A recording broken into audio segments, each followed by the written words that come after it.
tous, je suis ravie de vous retrouver aujourd'hui pour une nouvelle vidéo. Et dans cette vidéo, je vais vous dresser mon bilan lecture de l'année 2020. Quels sont les livres que j'ai adorés en 2020 et quels sont ceux que j'ai moins aimés.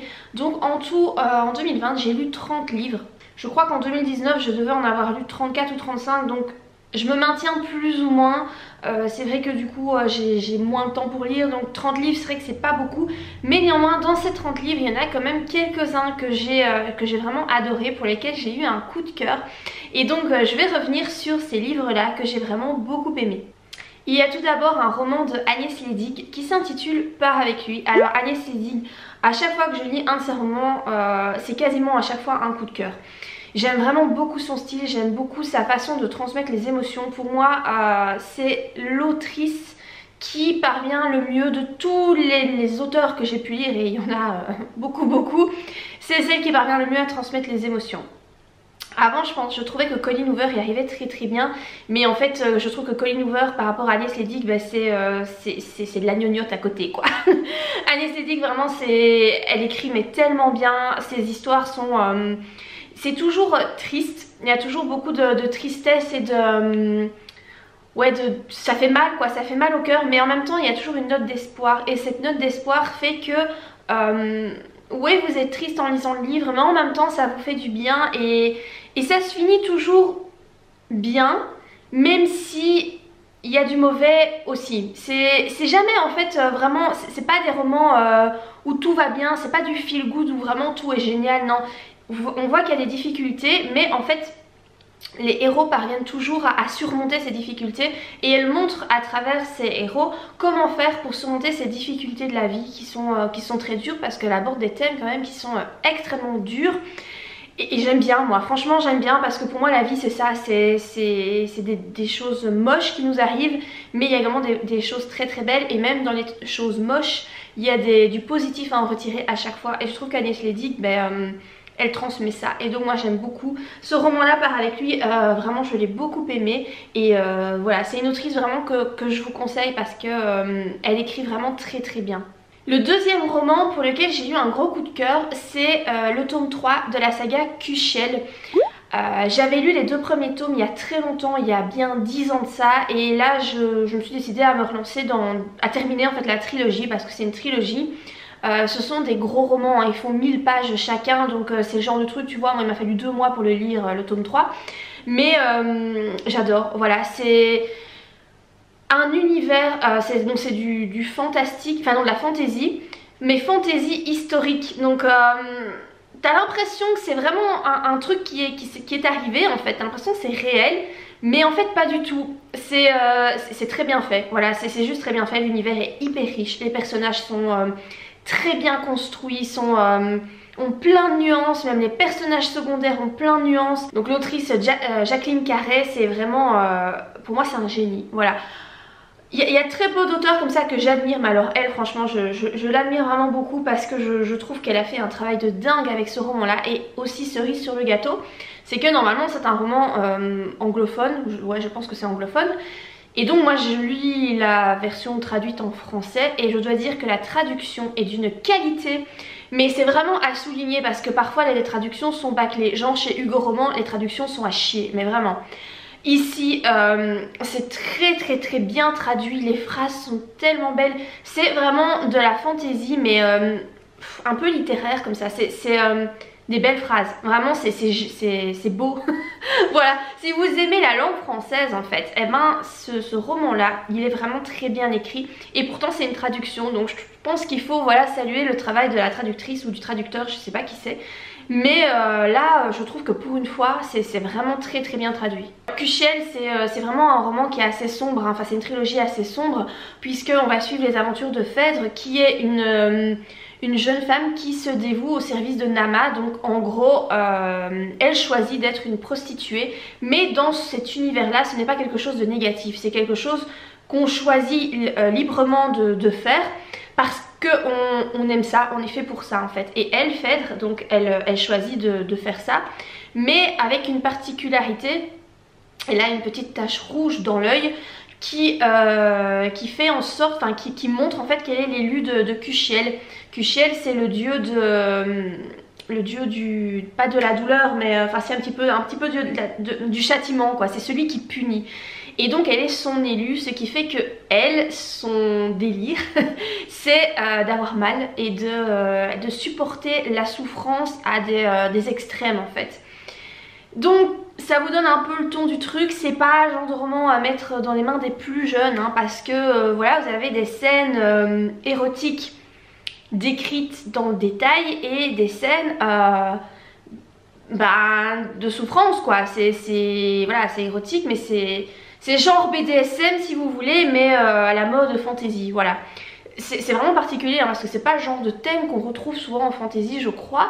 Et là vraiment, mais moi je trouve que c'est un chef d'œuvre hein, vraiment, et c'est aussi bien pour les hommes que pour les femmes, parce que mon papa a lu la trilogie et il a vraiment beaucoup aimé, donc on suit une héroïne c'est vrai, mais voilà, c'est pas neuneux, c'est pas du tout le truc nunuche, c'est pas du tout, hein, c'est un roman très dur, très profond. Et aussi particularité de ce roman, c'est que c'est écrit en jeu, donc du point de vue interne, on suit Phèdre, donc on est dans la tête de Phèdre pendant les 3 tomes. Et c'est rare je trouve une saga de fantasy écrite au passé et écrite du point de vue interne. Je trouve que c'est assez rare et là ben voilà, mais c'est très bien fait, c'est très bien mené et vraiment moi c'est un méga coup de cœur. Donc ça c'était pour mes coups de cœur niveau roman. Alors j'ai eu d'autres coups de cœur mais qui sont en fait par rapport à des livres de développement personnel. Parce que j'en ai lu quand même pas mal cette année-ci. J'en ai eu très exactement 8 et dans les 8 en fait il y en a vraiment 4 qui pour moi ressortent et qui ont vraiment été des lectures qui m'ont ressaisi en fait, qui m'ont foutu un coup de pied au cul ou qui m'ont fait prendre conscience de choses importantes. Alors le premier que je vais vous citer c'est les 4 accords Toltec, donc celui-là il est super connu quoi, voilà les 4 accords Toltec, je pense qu'un peu tout le monde en a déjà entendu parler. J'avais fait une vidéo complète sur ce livre, je vous laisserai le lien ici si ça vous intéresse de voir vraiment ce que j'en dis. Je pense que la vidéo fait bien 20 minutes donc voilà, je détaille vraiment le livre très fort. Alors ces 4 accords Toltec, si on les respecte, eh bien on sera beaucoup plus heureux dans notre vie et c'est totalement vrai. J'essaye de les appliquer au quotidien, en tout cas j'essaye d'y penser tous les jours. Je les ai notés, je les ai écrits aussi pour pouvoir les avoir sous les yeux tous les jours.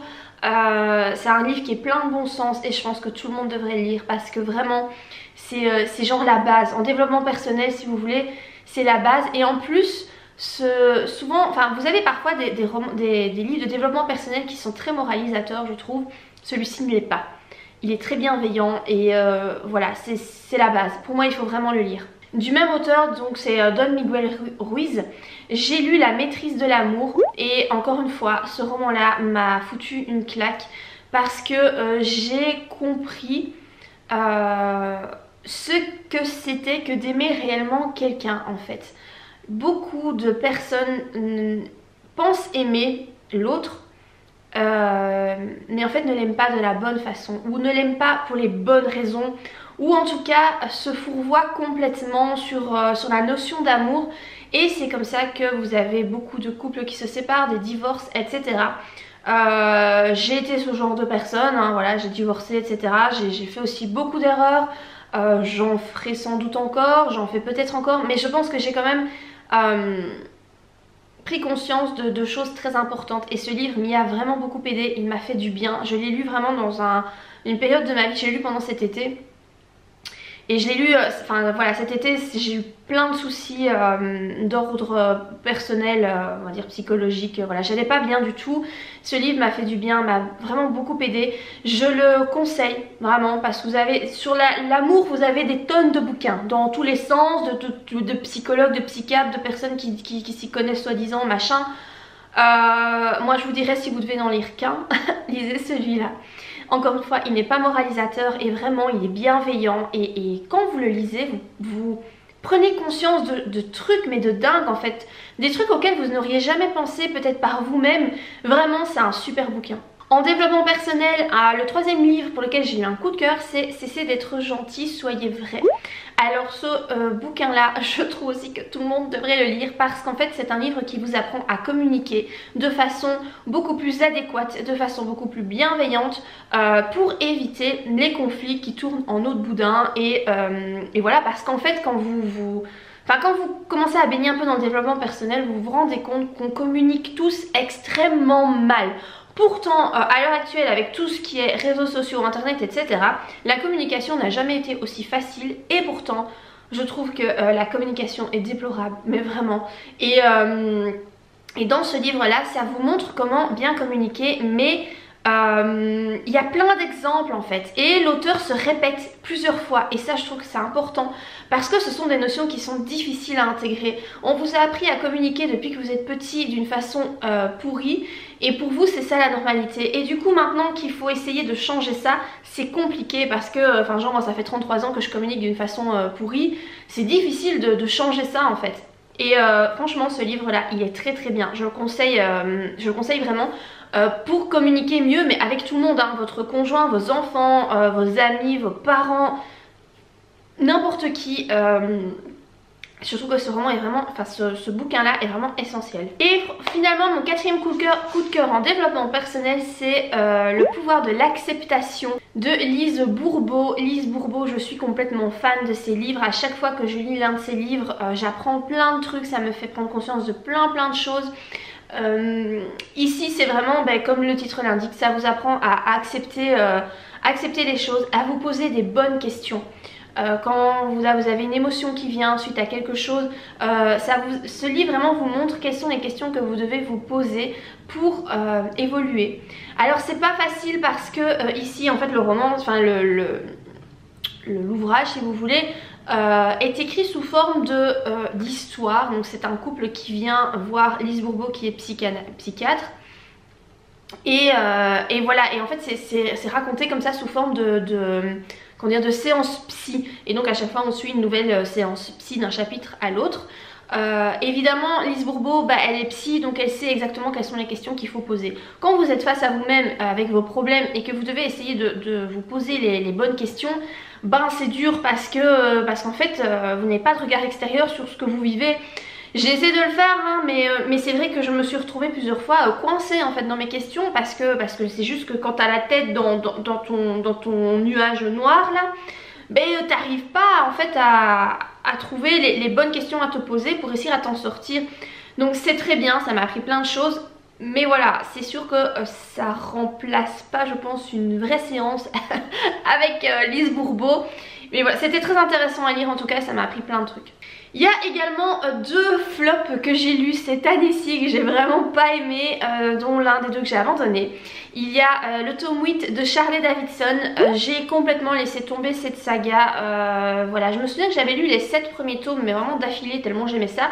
Puis j'avais décidé de faire une pause et cette pause a quand même duré quelques temps. Et donc là je me suis dit je vais recommencer et j'ai repris avec le tome 8. Et en fait j'ai pas tout lu parce que ça tourne en rond, l'histoire n'avance pas, c'est plein de situations invraisemblables. Enfin là je me souviens ce qui m'avait fait vraiment... Je m'étais arrêtée parce que Charlotte avait accouché et la façon dont elle a accouché, mais si vous avez déjà accouché dans votre vie et que vous lisez ça, vous vous dites non mais en fait l'autrice elle a jamais mis un bébé au monde, c'est pas possible, c'est quoi ça? C'est peut-être d'une incohérence mais... pas possible. Les Charlie Davidson, je pense que c'est cool tant que vous les enchaînez, mais si vous avez le malheur de faire une pause et que vous reprenez, ça vous semble un peu plat, un peu... Enfin ça tourne en rond. Tu vois que l'autrice en fait elle écrit parce qu'elle veut broder son truc quoi. Mais tu vois qu'elle va pas à l'essentiel. Et enfin voilà, moi ça m'énerve donc je laisse tomber cette saga là. Et le deuxième flop c'est À première vue de Colleen Hoover. Alors ce roman, encore une fois, était sans queue ni tête, était plein de situations invraisemblables, de réactions des personnages mais qui étaient complètement à côté de la plaque. L'histoire c'était... En fait j'ai trouvé vraiment que c'était mais du n'importe quoi. J'ai pas du tout aimé les personnages, ni l'histoire, ni l'univers, rien du tout. J'ai trouvé que c'était pas bien écrit ou en tout cas mal traduit. Mais voilà, encore une fois c'est Hugo Roman et franchement je suis désolée mais Hugo Roman, là je suis en train de lire un livre encore de Colleen Hoover. Franchement non, les traductions c'est pas possible quoi. Le travail éditorial chez Hugo Roman mais je comprends pas, franchement je comprends pas. Mais voilà, j'ai pas du tout aimé ce roman là, je vous le conseille pas du tout. Alors Colleen Hoover a fait de très bons romans. mais celui-là pas du tout. Je sais pas ce qu'elle a foutu avec cette histoire, mais vraiment c'est n'importe quoi. Et en regardant un peu les commentaires et en vous demandant votre avis, parce que quand j'avais fait des vidéos par rapport à ce roman là, eh bien je crois que j'ai pas eu un avis positif sur ce roman là quoi. Quasiment tout le monde a détesté cette histoire. Donc voilà, passez votre chemin si vous le voyez en rayon, même si vous aimez bien Colleen Hoover, franchement il vaut pas la peine de l'acheter, il est vraiment pas bien. Donc voilà par rapport à mon bilan lecture de 2020, je sais pas si j'arriverai à lire plus de livres en 2021, on verra bien. Disons que là j'en aurais lu beaucoup moins s'il n'y avait pas eu le confinement, hein. Clairement le confinement m'a aidé à lire beaucoup plus de livres, sinon non j'en aurais lu au moins 10 de moins je crois. Donc ben voilà, ça n'a pas que du négatif d'avoir été en confinement. N'hésitez pas à me dire en commentaire quels ont été vos coups de cœur point de vue littérature cette année-ci. Quels sont les auteurs que vous avez découverts et que pour lesquels vous avez vraiment eu un gros coup de cœur, que vous avez adoré. N'hésitez pas à me dire tout ça, vos nouvelles découvertes de cette année. J'espère en tout cas que cette vidéo vous a plu et je vous dis à très bientôt pour de prochaines vidéos. Bye!